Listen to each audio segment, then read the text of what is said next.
Friends, नमस्कार। Welcome to my channel learn Hindi with दर्शना।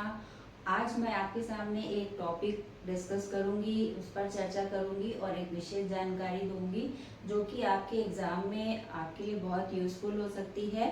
वाच्य आपका टॉपिक है आज का। आज हम वाच्य को समझेंगे बहुत ही सरल ट्रिक के द्वारा, जो आपको हमेशा याद रहेगा और कभी भी आपको किताबों में परिभाषा के द्वारा समझने की ज़रूरत नहीं होगी और आप इसी को देखकर ही समझ जाएंगे कि किस तरह से हमें क्वेश्चंस को सॉल्व करना है, कैसे पहचानना है। तो चलिए शुरू करते हैं।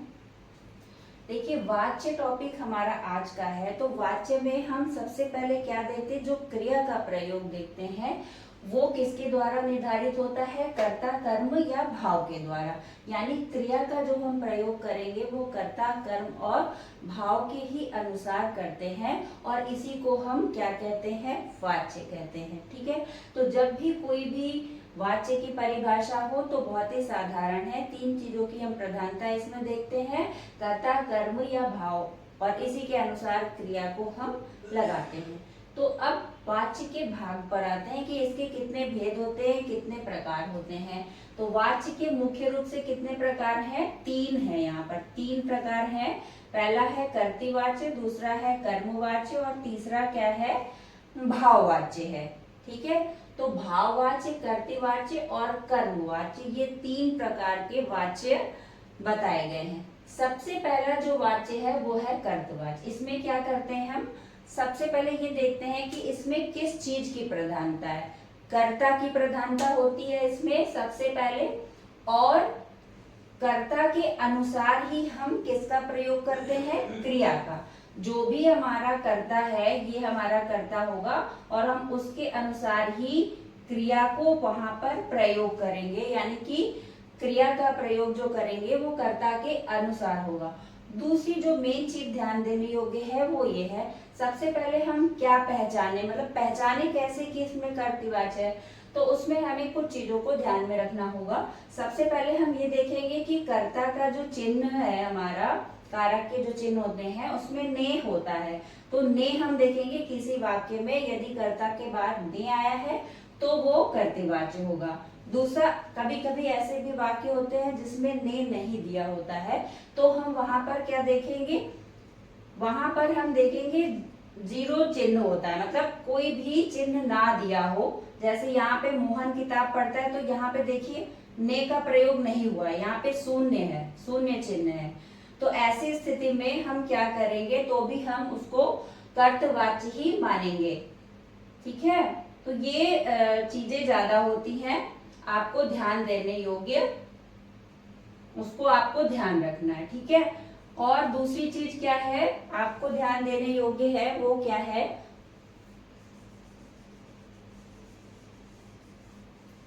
दूसरी चीज आप क्या देखेंगे, कर्ता में आप सबसे पहले देखेंगे कि कर्ता की प्रधानता होगी। दूसरा देखेंगे क्रिया किसके अनुसार होगी, कर्ता के अनुसार होगी। और तीसरा क्या देखेंगे आप कि चिन्ह यदि ने नहीं दिया है वाक्य में तो आप क्या करेंगे, अगर चिन्ह ने नहीं दिया है तो आप क्या देखेंगे, आप देखेंगे कि उसमें मतलब कोई चिन्ह नहीं दिया हुआ है, जीरो चिन्ह, कोई भी चिन्ह नहीं है कर्ता का वहां पर, तो हम उसको कर्तृवाच्य में ही लेंगे। ये चीज आपको ध्यान देने योग्य है।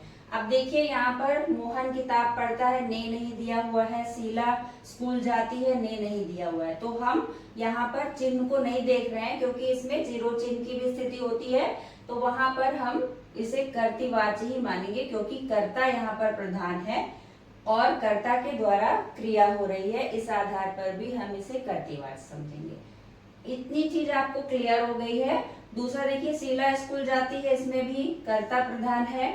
दूसरा, पतंग आकाश में उड़ रही है, इसमें भी कर्ता प्रधान है। तो ये सारे जो वाक्य है वो कर्तृवाच्य में ही आएंगे। पहचानने के ट्रिक मैंने आपको बता दी है।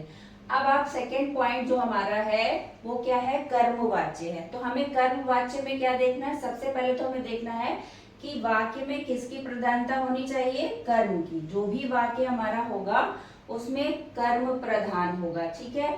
दूसरा जो क्रिया होगी, पहले में हम कर्तृवाच्य में कर्ता के अनुसार क्रिया लगा रहे थे, अभी हम क्या करेंगे, कर्म के अनुसार क्रिया लगाएंगे। ये जो भी हमारा कर्म होगा और उसके अनुसार ही हम यहाँ पर क्रिया का प्रयोग करेंगे, ठीक है। तो ये दो बातें मेन इसमें ध्यान देने योग्य हैं। और दूसरा क्या है कि कर्ता के तुरंत बाद, यानी यहाँ पे कर्ता जो होगा उसके तुरंत बाद के द्वारा, ये जरूर आया होगा वाक्य में, के द्वारा। तो ये चीज क्लियर हो जाएगी आपको कि के द्वारा आया है यहाँ पर, तो आप फट से पहचान जाओगे कि हाँ यहाँ पर के द्वारा आया है, इसीलिए। और दूसरी बात, कर्म की भी प्रधानता है इसमें, कर्म भी दिया हुआ है। जैसे ये देखिए, गीत है, अखबार है, तो कर्म के अनुसार ही, मतलब मोहन के द्वारा गीत गाया जाता है, ठीक है। तो ये इस आधार पर हम पहचानेंगे कि ये कर्म वाच्य है। कभी कभी ऐसा भी होता है कि वाक्य में कर्म नहीं दिया होता है, मतलब कर्म दिया होता है लेकिन उसके चिन्ह नहीं दिए होते हैं, मतलब के द्वारा ऐसा नहीं दिया होता है। तो ऐसी स्थिति में आप क्या देखेंगे कि कोई भी ऐसा कर्ता होना चाहिए जो कि निर्जीव हो, मतलब कर्ता कैसा होगा, निर्जीव होगा। जो भी कर्ता होगा वो होगा निर्जीव। निर्जीव से मतलब है कि कोई भी कर्ता जिसमें जान ना हो। जैसे कि उदाहरण के तौर पे बहुत से वाक्य होते हैं, जैसे कि पतंग उड़ रही है,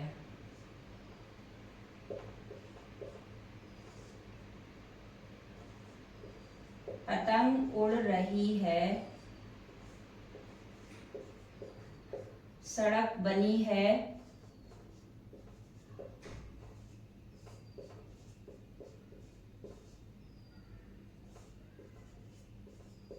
अब यहाँ पे जो हमारा कर्म है उसको ही कर्ता बनाया गया है।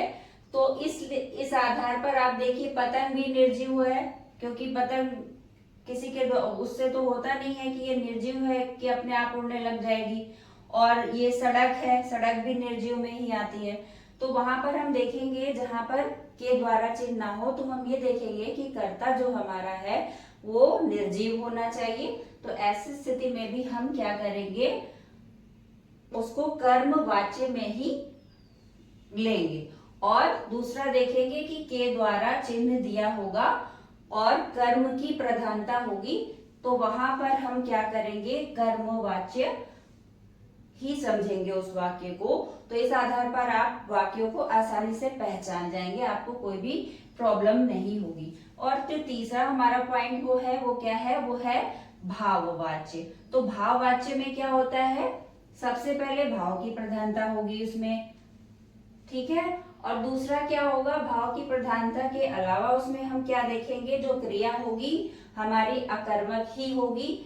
दूसरा पॉइंट अकर्मक क्रिया होगी। तीसरा पॉइंट हमारा क्या, नकारात्मक वाक्य होगा, निषेधात्मक वाक्य होगा, ना का प्रयोग होगा या नहीं के का प्रयोग हुआ होगा वाक्य में। और से भी हम ले सकते हैं, यानी कि कर्ता के बाद तुरंत से आया हो तो भी हम समझेंगे कि वो भाववाच्य ही है। जैसे देखिए, मोहन से बोला नहीं जाता, तुमसे पढ़ा नहीं जाता, नहीं भी है और से का भी प्रयोग हुआ है। ये देखिए, तुरंत कर्ता के बाद से का प्रयोग हुआ है। कर्ता आपका एक वचन भी हो सकता है, बहुवचन भी हो सकता है। तो दोनों ही स्थितियों में हम समझेंगे कि ये भाववाच्य है। मोहन से बोला नहीं जाता, पक्षियों से उड़ा नहीं जाता। तो इस आधार पर अगर वाक्य आप देखेंगे तो आपको समझ में आएगा कि ये भाववाच्य है। जो मेन चीजें हैं वो आपको ध्यान रखनी है कि क्या चीजें हैं, किस आधार पर हम इसको पहचान सकते हैं कि ये कर्तृवाच्य है, कर्मवाच्य है या भाववाच्य है। तो बहुत ही सरल ढंग से मैंने आपको इसको समझाने का प्रयास किया है, और ताकि आपको आसानी से समझ आ जाए और इन जो ट्रिकें मैंने बताई हैं उसका प्रयोग करके आप अपने जो क्वेश्चन पेपर में जो भी प्रश्न आएंगे उसको आसानी से हल कर सके। अगर आपको ये वीडियो अच्छा लगा हो, जानकारी अच्छी लगी हो, तो आप चैनल को लाइक करें, सब्सक्राइब करें, शेयर करें। Thank you so much.